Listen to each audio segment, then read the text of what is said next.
Usted se desplaza a su trabajo, no está jugando, está invirtiendo tiempo y sus recursos. Creo que casi vamos a permanecer entre 10 o 12 horas concentrados en el trabajo. Si usted es de los que trabaja 8 horas en una empresa, si usted es independiente, puede que más. Y si usted es ama de casa, no tiene ese horario. Al 100% está usted. Así que en la mayoría de casos vamos a trabajar la mitad de nuestra vida. Y si usted es ama de casa, toda su vida. Es muy necesario entonces escuchar lo que la palabra de Dios habla con respecto a los siervos o empleados. No importa aún si usted es independiente.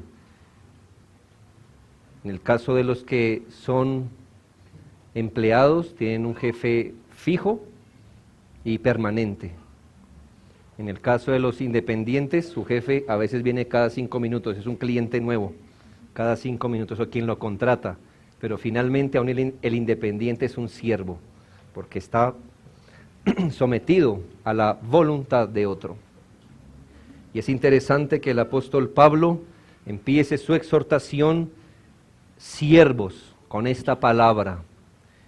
El apóstol Pablo apunta en este texto, escúchese muy bien, más bien a instruir y aplicar el evangelio de Cristo a la situación particular de cada cual, más que a cambiar la estructura social de sus oyentes. Aquí hablamos de esa relación típica en el que algunos de los individuos en el tiempo bíblico vivían, esa relación amos-siervos. No que la Biblia avale ese tipo de esclavitud tiránica y obligatoria a la que eran sometidas muchas personas en la antigüedad. No es que la avale, aunque no siempre ser siervo implicaba ese tipo de relación tiránica.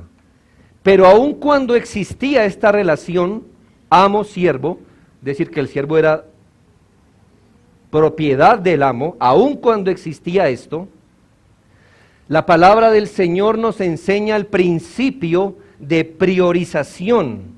En otras palabras, la Biblia considera que en primer lugar, en el punto más alto de sus prioridades y consideraciones, el individuo debería mirar por su alma inmortal y mirar cómo en la situación donde estaba, vivía para la gloria de Dios antes de intentar cambiar la estructura social en la que vivía. En otras palabras, no encontramos en la Biblia que el apóstol Pablo diga, es que yo no veo muy claro eso en la Biblia, que haya gente que sea dueña de otra, amos siervos. Vamos a cambiar las estructuras políticas para que todo hombre sea libre y ninguno sea esclavo de otro. Hermanos, no que la Biblia vale la esclavitud, pero hermanos, la Biblia usa el principio de prioridad, que es más importante, que usted sea siervo o libre, o que sea salvo o condenado. Hermanos, ningún apóstol quiso revertir la estructura social de su época. Le habló a la gente diciéndole, vive para Dios en la estructura donde te encuentras. Así que, amigos míos, antes de que la Biblia dé indicaciones de las cosas externas que pueden aquejarle a un hombre, como si es libre o si es esclavo, la Biblia va a dar prioridad a cómo los cristianos deberíamos andar en este mundo viviendo para la gloria de Dios. No estoy diciendo, hermanos, que no importe las condiciones laborales de un individuo y más bajo ciertos avances sociales de algunas democracias. No que no interese para nada si usted tiene una carga laboral muy pesada por el salario mínimo. No es que no importe si usted es injustamente tratado en un trabajo del cual no puede renunciar. Todo eso tiene su lugar, por supuesto, y el que pueda bajo la dirección de Dios, de la palabra de Dios y de su sentido común santificado, debería tener un trabajo donde pueda desarrollar sus capacidades y servir mejor al Señor. Pero, damas y caballeros, todo esto está en segundo plano cuando tenemos un Señor por el cual vivir, un alma inmortal que ganar o perder, una profesión cristiana que desarrollar, un testimonio que exhibir al mundo, una oportunidad más para servir al Señor en nuestro peregrinar. Como nos exhorta 1 Corintios 7, del 18 al 24. 1 Corintios 7, 18 al 24. Fue llamado, por supuesto, llamado a Cristo, llamado al Evangelio. ¿Fue llamado a alguno siendo circunciso? Quédese circunciso. ¿Fue llamado a alguno siendo incircunciso? No se circuncide.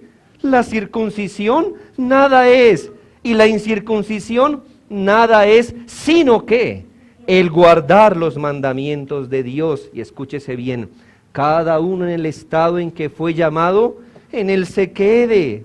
Fuiste llamado a Cristo siendo esclavo, no te dé cuidado. Pero también, si puedes hacerte libre, procúralo más. Porque el que en el Señor fue llamado siendo esclavo, considera esto, liberto es del Señor. Asimismo, el que fue llamado siendo libre, esclavo es de Cristo. Por precio fuisteis comprados, no os hagáis esclavos de los hombres, cada uno, hermanos, en el estado que fue llamado, así permanezca para con Dios. ¿A qué le da prioridad la Escritura?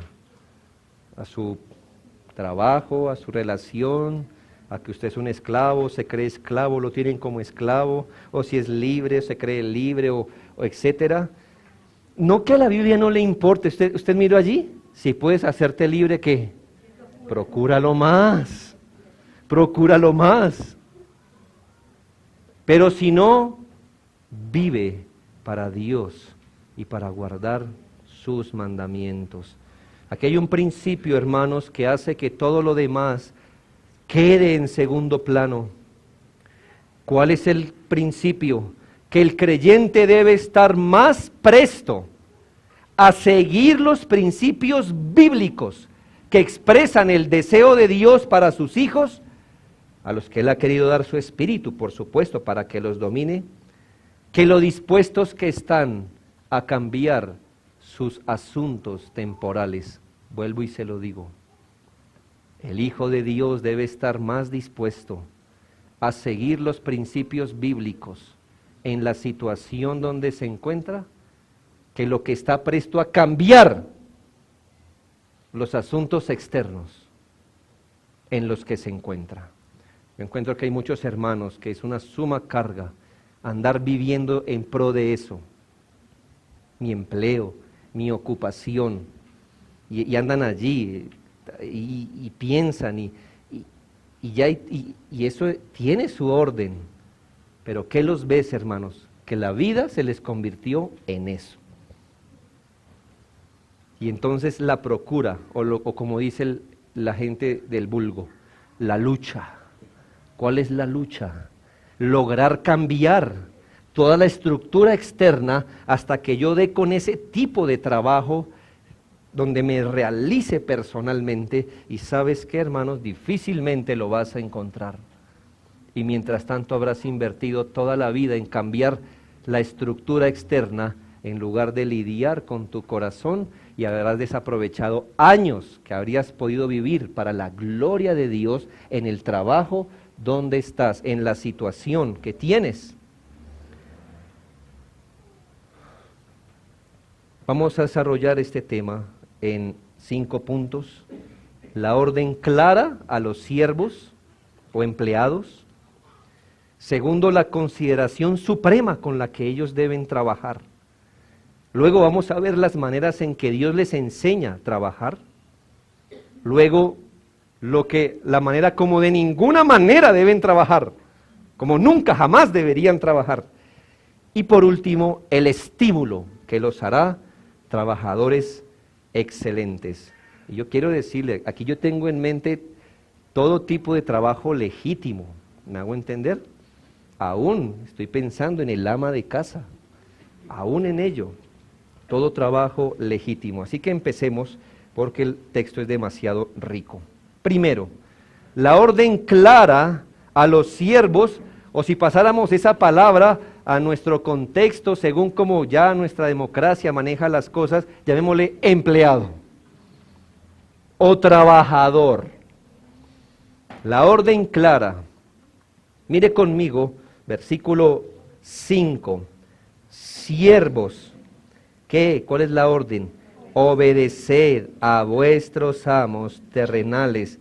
Versículo 6. No sirviendo, mire esa palabra, no sirviendo. 7. Primera palabra, sirviendo. 8. Primera frase, sabiendo que el bien que cada uno hiciere. Aquí hay una orden clara. 1, obedecer a los amos, servir 2 veces y hacer el bien. En otras palabras, aquí en estas 4 frases vemos de manera clara cuál es exactamente la orden que Dios da a aquellos que trabajan. Y además nos ayuda a entender qué es eso de un trabajo. Aquí no importa si una persona es empleada permanente o si es contratada para un servicio temporal, es decir, la diferencia entre lo que conocemos como empleado e independiente, pues igualmente los independientes son contratados para un trabajo o un servicio, pero las palabras son claras.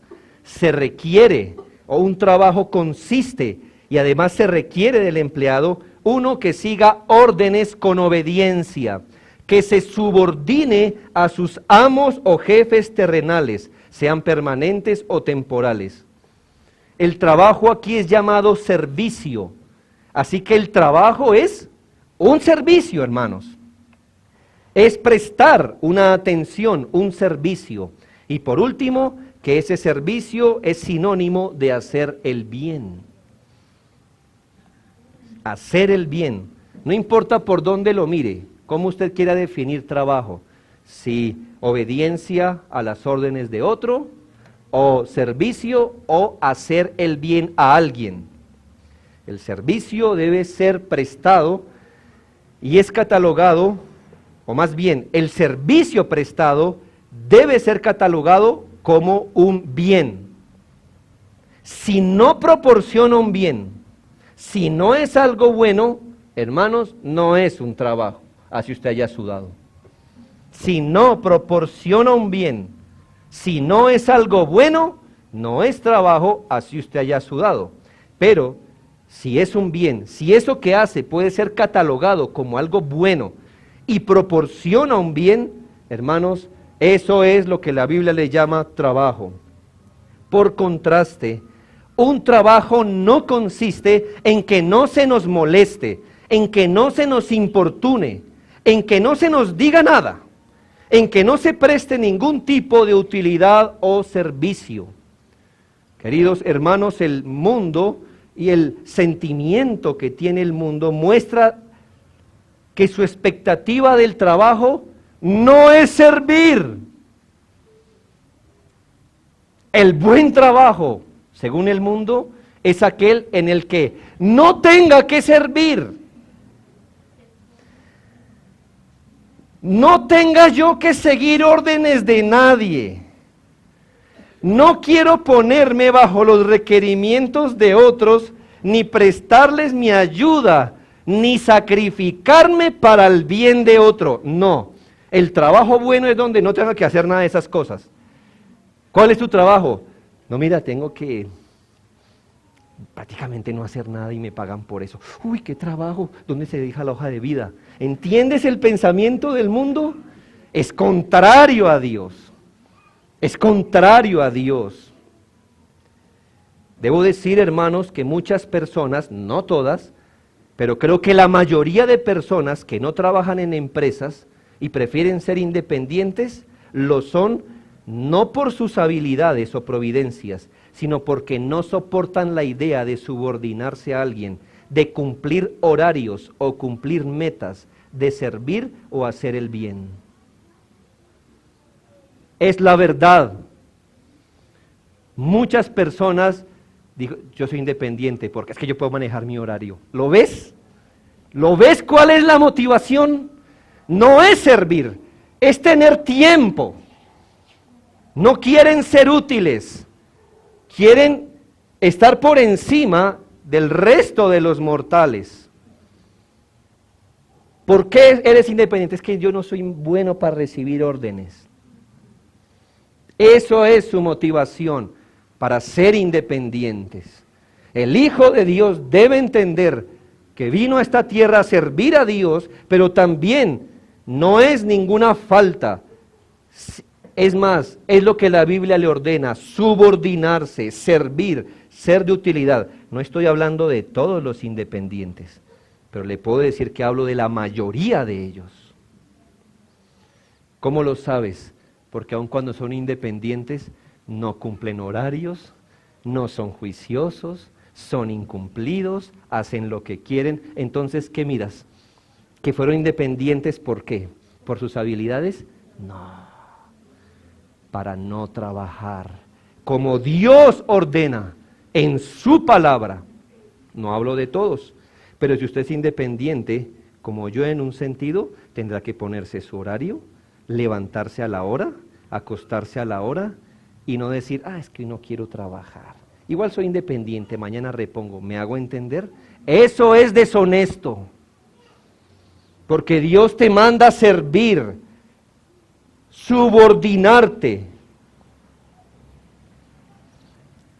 Algo está muy mal en un individuo que quiere el pago, pero no quiere servir. Quiere la ganancia, pero no quiere trabajar. Que es un holgazán y desea el mínimo esfuerzo. Queridos hermanos, nosotros educamos a nuestros hijos para vivir, no para estudiar.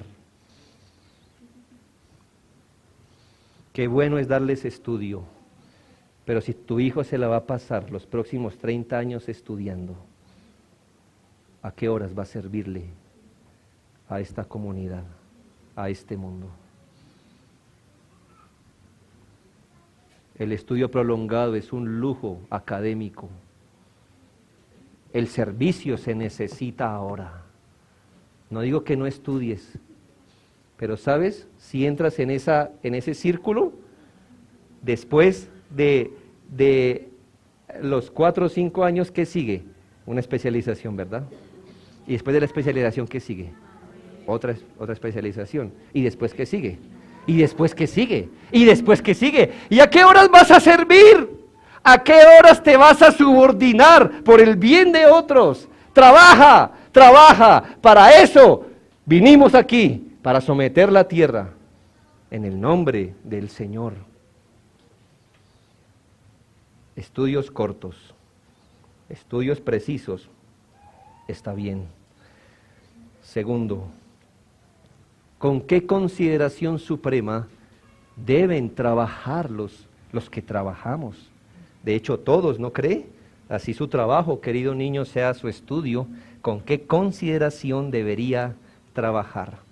Y aquí hay una triple repetición, y cuando usted note que la Biblia repite un concepto, ¿sabe qué está haciendo? Es como si aquí, si en nuestro computador lo hubiera ampliado, le hubiera puesto negrilla y resaltado. Ese es el método del Espíritu Santo. Y es una consideración que sin duda, hermanos, transformará la vida de un trabajador que si hoy ese hombre es holgazán, egoísta, desobediente e incumplido, al que no le gusta servir, le aseguro que esta consideración lo hará un trabajador que glorifique al Señor. Versículo 5. Siervos, obedecer a vuestros amos terrenales con temor y temblor, con sencillez de vuestro corazón. Escúchese bien. Como a Cristo. Obedécele a tus amos como obedeciéndole a Cristo. Versículo 6. No sirviendo al ojo como los que quieren agradar a los hombres, sino como siervos de Cristo. Versículo 7. Sirviendo de buena voluntad como al Señor y no a los hombres. Sirviendo como al Señor. Mi hermano, para este servidor, esta frase eleva el trabajo como un asunto muy solemne. ¿Por qué? Porque el individuo debe trabajar como si su jefe fuera Cristo, porque según la Biblia, su jefe es Cristo. Que debe presentar su trabajo como un servicio al Señor Jesús. Que el trabajo se lleva a cabo como sirviendo al bendito Señor. Piensa esto, querido amigo. ¿Cómo trabajarías si Cristo es el que viene y te ordena algo? ¿Cómo lo harías? Tú piensa en tu oficio. Él se monta en tu taxi. O es el supervisor de tu empresa el que te planilla los oficios. O es el que contrata para un servicio. O es el marido que viene y da una orden. Si dice, mira, quiero que hagas esto.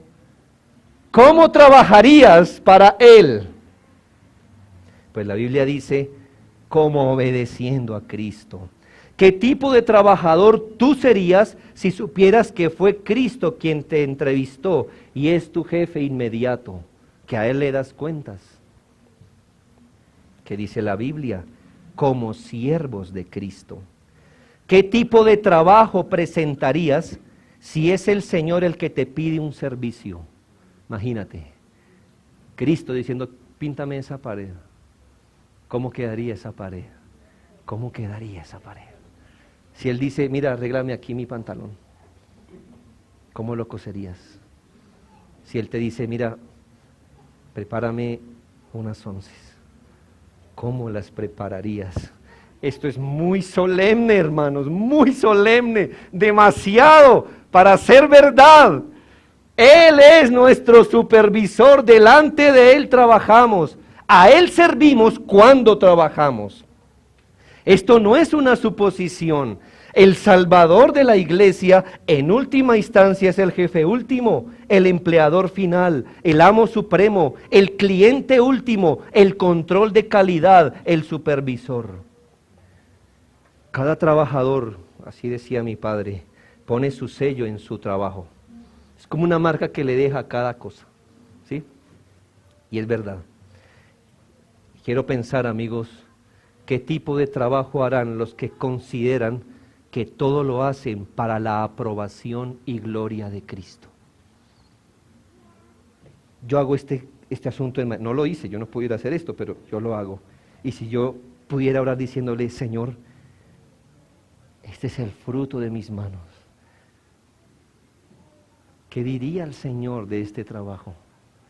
Yo quiero su aprobación, su control de calidad. Y basado en esta verdad, considerar, hermanos, que si trabajamos para Cristo, escuche bien, trabajador, daremos cuenta de cada minuto invertido, de cada cliente que atendimos, de cada labor que hicimos, por pequeño que sea el oficio. Pensar, solo pensar, hermanos, que el Señor recibe como un acto de obediencia el buen trabajo que yo hago, lo recibe como un acto de obediencia, o también lo rechaza si fue un trabajo holgazán. ¿Usted recibiría un mal trabajo? ¿Que paga porque le hagan una escalera y se le hicieron hasta la mitad? ¿Qué diría usted? Al menos hizo la mitad, premiémosle el esfuerzo, está bien, el muchacho se esforzó. Cristo es el jefe, hermanos, final. Considera esto. En los cultos venimos a servir a Dios de una forma especial. ¿Cómo servimos a Dios en los cultos? Pues con oraciones, cantos, ofrendas. Pero los 6 días anteriores habrás servido al Señor en los clientes que atendiste, en los clientes que transportaste, en la cocina que lavaste, la ropa que planchaste, el jardín que arreglaste, los cabellos que cortaste, los ladrillos que pusiste, 6 días habrán pasado para que te puedas presentar aquí diciendo, Señor, yo soy tu siervo. De lo contrario, imagina el problema de conciencia del que se presenta en culto dominical para adorar al Señor después de una semana de holgazanería, de ser un trabajador inconsciente, malo, desobediente, incumplido y lento. Imagínatelo aquí. Señor, soy tu siervo, vengo a adorarte. ¿Qué le traes? ¿Qué le traes en verdad? ¿Se honra él de la holgazanería? ¿Se honra él de la desobediencia? ¿Del trabajo malo? ¿Del incumplido? ¿No tendrías problemas de conciencia para decir, Señor, mira la semana, te doy gracias? ¿No tendrías problemas de conciencia? ¡Claro que los tendrías! Tu boca no se abriría. No podrías ni cerrar los ojos para orar. El enemigo de tu alma y tu propia carne te diría, no seas hipócrita. ¿Quieres honrar a Dios de labios? Los 6 días anteriores fuiste un trabajador mediocre. ¿Qué solemnidad no cree? ¿Con qué consideración deberíamos trabajar? Que todo lo haces para Dios, para Cristo. 3. Las maneras en que Dios les enseña a los trabajadores que ellos deben trabajar. Las maneras. Y aquí estos textos nos habla de varias maneras.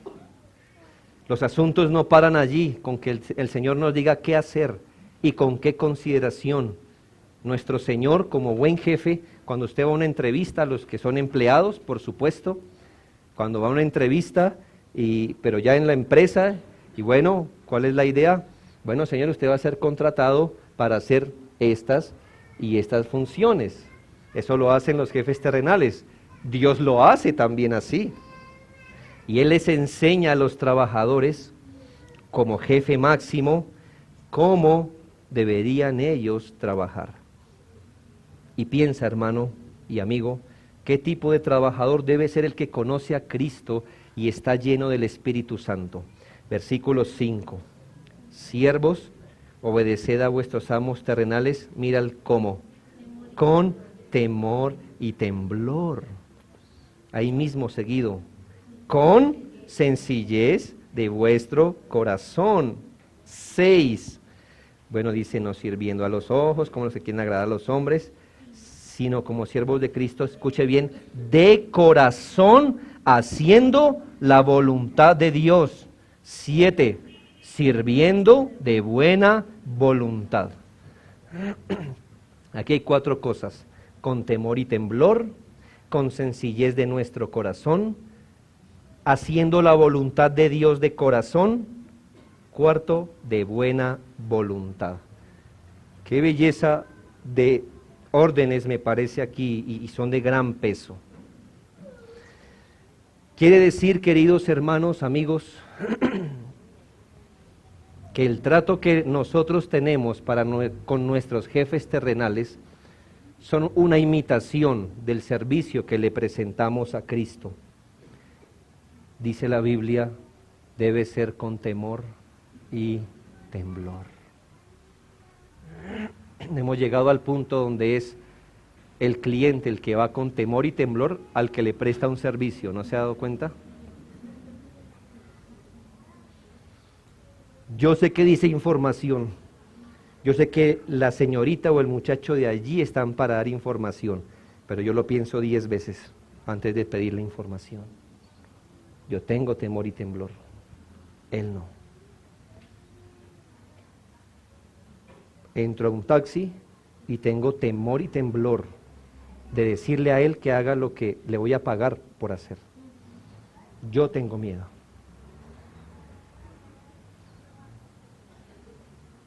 Con temor y temblor, queridos siervos y empleados, con temor y temblor. Quiere decir que no tratamos a nuestros jefes livianamente o con atrevimiento. No los tratamos así. Reconocemos que Dios les ha dado a ellos lo que tienen. Y son jefes. No sé si se lo merecen o no, pero están ahí y son jefes. Y siempre me dirigiré a ellos como don, doña, señor o señora. Conocí, sí, la historia de un hombre que trabajaba en una oficina y su jefe era un poquito mayor que él. Tendría unos 23 años por allí. Así que él se dirigía a ella como señora o señorita, doña, y ella le iba insistiendo, no me diga, llámeme por mi nombre, y llámeme por mi nombre. Vamos a suponer que ella se llamaba Rosa, doña Rosa, señorita Rosa, que me diga Rosa, que no. Él un día le dijo, no, yo no puedo hacer eso. No, que es que yo me siento mal, que todo, que bueno. Así que haciendo un esfuerzo le empezó a llamar Rosita, de cariño, me hago entender, pero aún así se negó a tratarlo o a tratarla como su igual. Señores que prestamos servicios con temor y temblor en el corazón. El Hijo de Dios debe temer agraviar a su jefe o su cliente. Usted dirá, pero ellos no se lo merecen, mire cómo me vino a pedir el servicio. No interesa. Dios no te da responsabilidad por lo que Él hizo. Te hace responsable de tus actos con temor y temblor. Escuche lo que dice Primera de Pedro 2:18. Criados, estad sujetos con todo respeto a vuestros amos. ¿Escucha bien? Todo respeto a vuestros amos. Y mire la consideración, no solamente a los buenos y afables, sino también a los difíciles de soportar. Lo leyó, ¿verdad? Para que su fe no esté fundada en la palabra de un hombre, sino en la palabra de Dios. Ah, no, es que yo me sometería si es un buen jefe. Y si es uno malo, ¿qué dice la Biblia? También, con todo respeto, temor y temblor. No, es que después me la va a dedicar. ¿A quién le sirves? En última instancia, al Señor que te salvó, si eres salvo. El texto también nos habla de sencillez de corazón, y esta sencillez de corazón, por contraste, que nos habla de un corazón doble. ¿Ya sabes cómo es trabajar con un corazón doble? ¿Con hipocresía? ¿Con estrategia? ¿Sin sinceridad? Bien, la Biblia dice, sé sencillo en tu corazón cuando trabajes. Si te dijeron que hagas esto, hay que hacerlo con sencillez de corazón. El Espíritu Santo clava más esta enseñanza al fondo, pues la voluntad de Dios, la de trabajar duro, la de trabajar para Él, la de servir con sencillez, debe ser hecho, dice la Biblia, de todo corazón. De todo corazón. Qué difícil es, ¿no cree? ¿Cuánto necesitamos de su llenura? Cuando justamente nos ponen a hacer cosas que no queremos hacer. ¿Y qué dice la Biblia? Hazlas de corazón, haciendo de corazón la voluntad de Dios. Qué cosa tan difícil, ¿no cree? Quiere decir que si Dios abriera tu alma cuando estás trabajando, Dios vería allí una persona completamente sincera y sencilla con lo que está haciendo. No tiene doble intención. No hace esto. Me tengo que esforzarme en esta para cobrar barato, porque la próxima que me pida, ahí sí le cobro lo que es y un poco más. Pero en esta me toca cobrarle barato. Eso no es sencillez de corazón, hermanos. Eso es estrategia. No, pues me toca hoy trabajarle duro porque mañana voy a pedir un permiso. Eso es hipocresía. El hombre debe trabajar con la sencillez. ¿Por qué estás trabajando? Porque esto fue lo que se me encomendó para hoy. Ah, es que todo el mundo ahora le dio por pedir permisos y dicen que están enfermos y yo nunca he pedido un permiso. entonces mañana me toca a mí el dolor de cabeza. No, hermanos. Eso es hipocresía. Eso es hipocresía.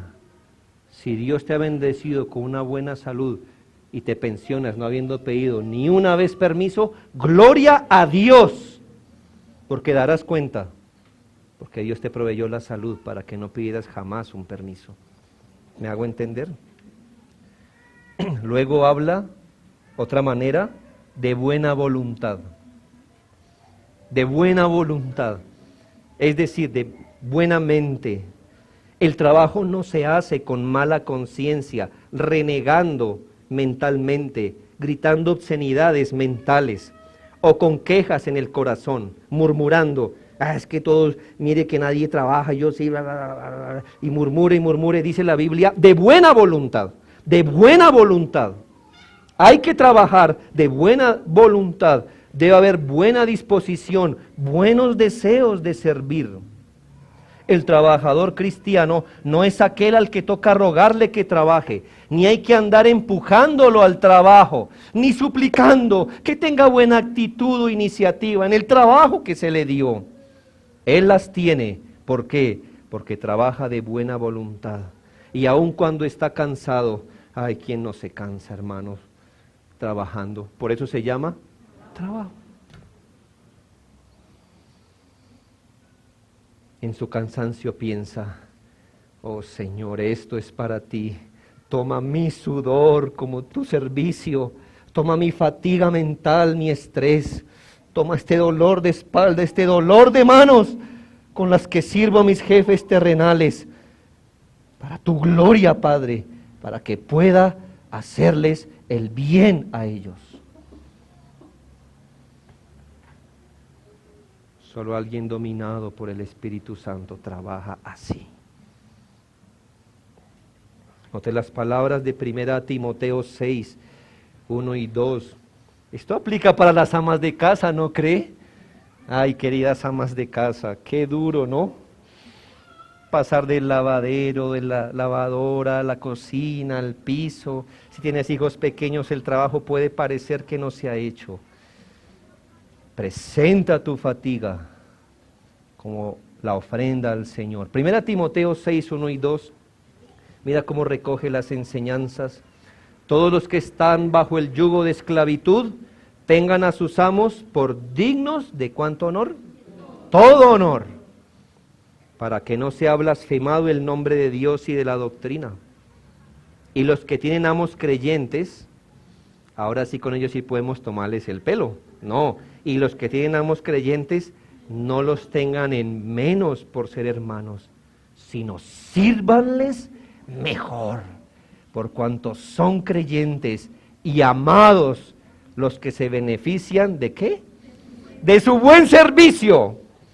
Esto enseña y exhorta a la iglesia. Estoy haciendo lo que el Señor le manda a los pastores a hacer. Hermanos, sean buenos trabajadores por la gloria de Dios, por el bien de los que les sirven. Sean buenos trabajadores. Ni siquiera trabajen. Sean buenos trabajadores. ¿No marcará la diferencia un empleado así? ¿Será que no? Esto es muy común encontrar. Como yo le he dicho muchas veces, tengo amistad tanto con supervisores en colegios, en empresas, en los estamentos del Estado, en la policía, etcétera. Y hay una queja común. La gente de hoy no quiere trabajar. No quiere trabajar. Y los cristianos, con ellos tenga cuidado. Son los que más piden permisos, excusándose en su fe, para no servir. Son los más incumplidos. Hablo de cristianos entre comillas, porque aquí se nos describe a un cristiano verdadero trabajando. 4. La manera como jamás deberían servir. Escúchese bien, la manera como jamás deberían servir. Ahora, ¿qué hubiéramos podido hacer? Y es legítimo. tomar cada manera como Dios nos manda a trabajar y por contraste mirar cómo no se debe. ¿Me hago entender cómo hubiera sido el método? ¿Cómo Dios nos manda a trabajar, por ejemplo? Con temor y temblor. Por contraste, ¿cómo no deberíamos trabajar? Bueno, con liviandad, siendo confianzudos, etc. ¿Me hago entender? Y eso sería legítimo, pero me voy a atener a lo que dice la Escritura literalmente, dando por sentado que usted ya ha hecho el ejercicio mental del contraste. Versículos 6 y 7. ¿Cómo no? No sirviendo al ojo como los que quieren agradar a los hombres. Versículo 7. Sirviendo de buena voluntad como al Señor y no como sirviendo a los hombres. Otro énfasis, ¿no cree? Otra repetición. ¿Cómo no debemos trabajar? Niños, ¿cómo no se debe estudiar? ¿Cómo no se hacen las tareas de la casa? ¿Cómo no vas a tu trabajo? ¿Cómo no? Te voy a decir cómo no. Trabajar para la vista del hombre. Aquí la Biblia usa una sola palabra. Cuando dice, y no trabajando al ojo, usa una sola palabra. Y significa alguien que no necesita vigilancia. Alguien que no necesita vigilancia. En otras palabras, hermanos y amigos, no trabajemos para los ojos de los hombres. No trabajemos como si necesitáramos la vigilancia de un humano. Que tú debes trabajar con el sentido de la presencia de Dios continuamente. Yo te pregunto, eso ahora ocurre. ¿Cómo trabajarías o con qué conciencia trabajarías si tuvieras una cámara siempre atrás tuyo, o encima tuyo, o al lado? Eso ocurre ya en unas empresas. Y no ocurre como, ¡ay, qué eficiente! No, por trabajadores malos pasa eso. ¿Qué pasaría si está tu escritorio y aquí hay una cámara apuntando, o más bien aquí apuntando no solo a ti, sino a lo que estás viendo en el computador? Y sabes que en esa cámara, al otro lado, por allá, está el jefe. ¿Cómo trabajarías? Pero ¿sabes? Esa es una buena forma de trabajar duro, pero sobre la base del miedo y del cumplimiento externo. Dios es más grande que eso, ¿sabe? Él dice, mira, no trabajes porque ves una cámara ahí. No trabajes porque tienes tu supervisor ahí. No trabajes por eso. Trabaja porque sabes que Dios está allí. No como al ojo. Los que han sido jefes de personal saben de lo que hablo, ¿no? De repente, usted no avisa cuándo llega, y cuando llega, ¿qué pasa? Todos...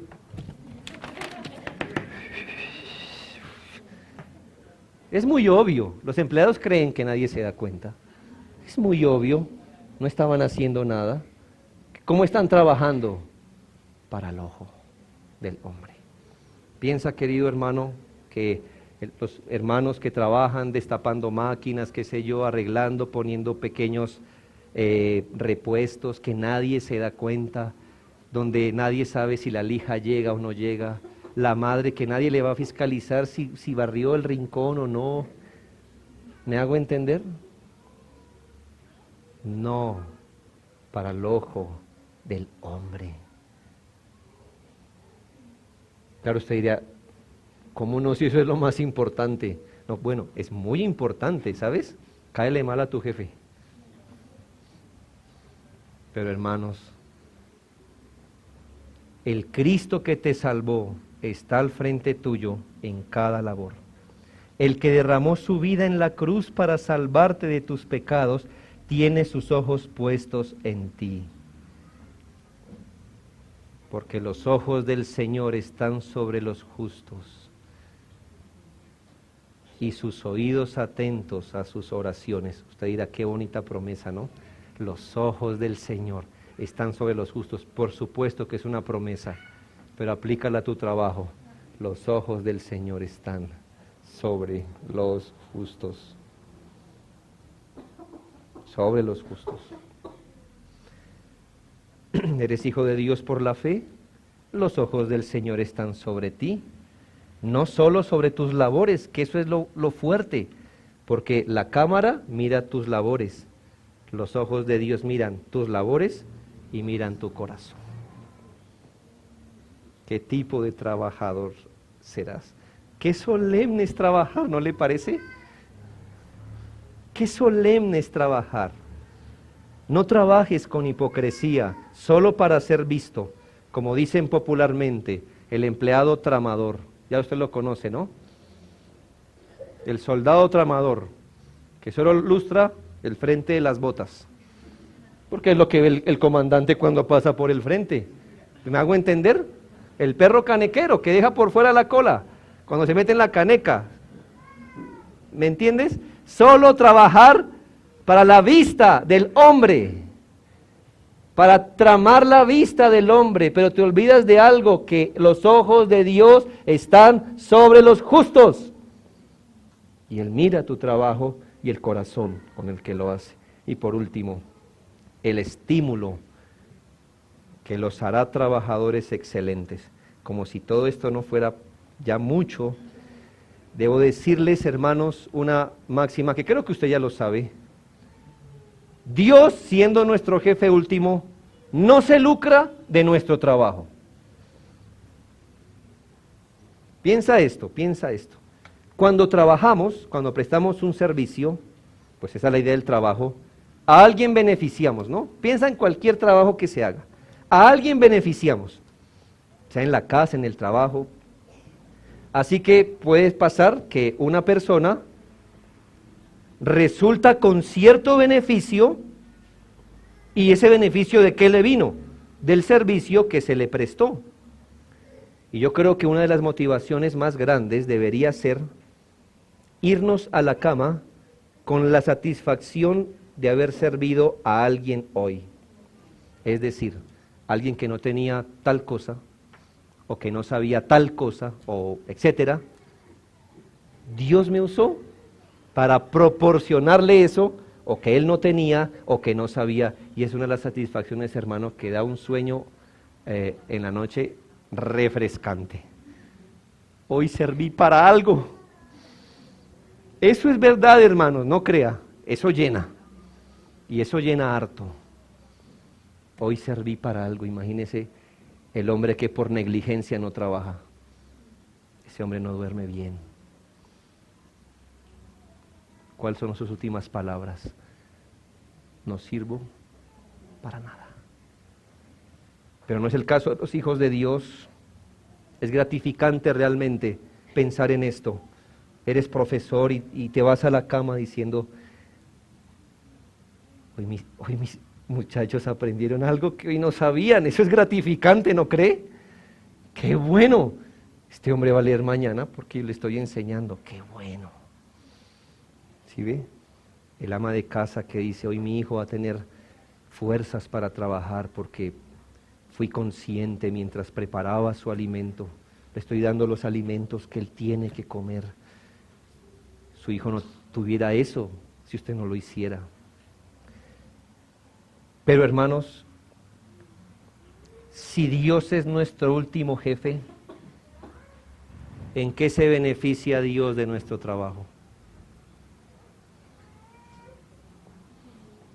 ¿En qué se beneficia Dios de su trabajo? ¿De qué se lucra Él? No, que cuando Él tiene un hambre, come su platillo y queda lleno, ¿sí? O cuando Él se le rompe su gran túnica, su arreglo le sirve. ¿Qué le aportamos a Él? Nada, nada. Es nuestro privilegio servirle, y en esto miramos la misericordia de Dios, en que además de hacer su voluntad, escuche bien, Él nos dice, piensa que cuando trabajas bien, también consigues tu verdadero bien, el tuyo, el tuyo. Cuando trabajas, tú mismo provees tu bienestar, el tuyo. No solo Dios te usó para servir a otro, sino que al hacerlo, tú estás promoviendo tu propio bienestar. Pero aumentado, ¿por qué? Escuche bien, versículo 8.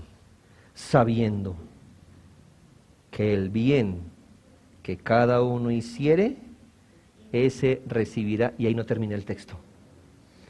¿Por qué la realidad es aumentada? Porque ese recibirá del Señor. Un hombre le sirvió a otro. Ahora el bien le viene a usted, de parte de él, de Dios. ¿Sí nota cómo razona la Biblia? Usted le hace bien a alguien y lo bendijo a él. Ahora usted, la bendición se le devuelve, pero no de él, del Señor. Hermanos, qué solemne es trabajar.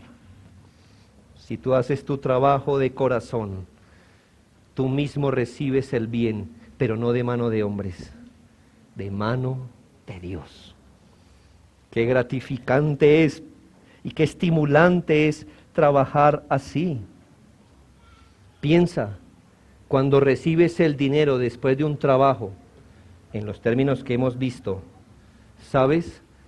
Debes saber que además de la mano que está dando el dinero, hay una mano mayor dando el dinero a ti.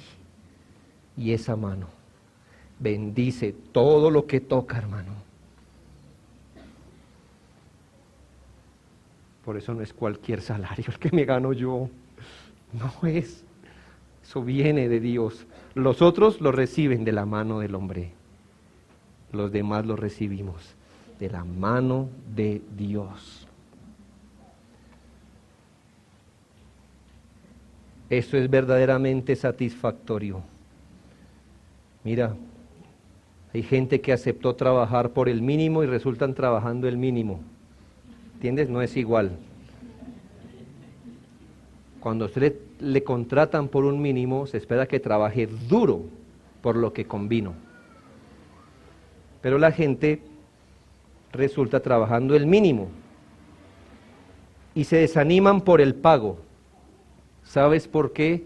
Ni siquiera un hijo de Dios se desilusiona cuando cobra el mínimo. ¿Sabes por qué no? Así ha trabajado muy duro. Así otro se gane 5 millones por hacer lo mismo que él hace. ¿Por qué él no se desestimula? Porque él sabe que el bien que está recibiendo, la está recibiendo de parte de Dios. Él dice, ¿de qué me sirven 5 millones? Si es la mano del hombre. Si me lo da el hombre lo puede quitar. Si el mínimo me lo da Dios, eso es bendito, y en eso tendré contentamiento. Pero además, queridos amigos, la Biblia es clara. El hombre diligente tendrá como recompensa la riqueza. La mano de los diligentes enriquece, mas la de los negligentes empobrece. Yo sé que hay mucho de pobreza y riqueza que es soberanía de Dios, y también sé que mucho de eso es por nuestra negligencia al trabajar. ¿No tiene el día 12 horas? Trabájalos. ¿Quieres más? Trabaja más. ¿Quieres más? Trabaja mejor. A ver si Dios se equivoca, que la mano del diligente se empobrece. No, enriquece. Escuche esto. Escuche eso. ¿Qué ves en este barrio? Que nuestro sistema de gobierno ama tanto a los pobres que los multiplica. Es la verdad, hermanos. Cuando te dan tu mercado, ¿qué te están diciendo en este barrio? Yo te voy a enseñar cómo vivir. Toma mis migajas. Y tú no vas a progresar por eso. Yo he tenido la oportunidad de visitar algunos países Y sabes, en Latinoamérica sufrimos del pobrecito, es la verdad. Tú vas a Norteamérica o tratas con gente inglesa o europea, y para allá es normal que un muchacho de 16 años salga de su casa a las 4 de la mañana y regrese a las 10 de la noche. Es normal, tiene 2, 3 trabajos. ¿Aquí qué pasa? Ay, pobrecito mi niño, mire pastor, entra a las 10 de la mañana, sale a las 2. Y ya entiendes que Dios no se equivoca. Esta tierra es pobre, no por sus recursos, porque somos malos trabajadores. En otros lugares se trabaja, se suda, se gana, hermanos. Dios no se equivoca, es su mundo.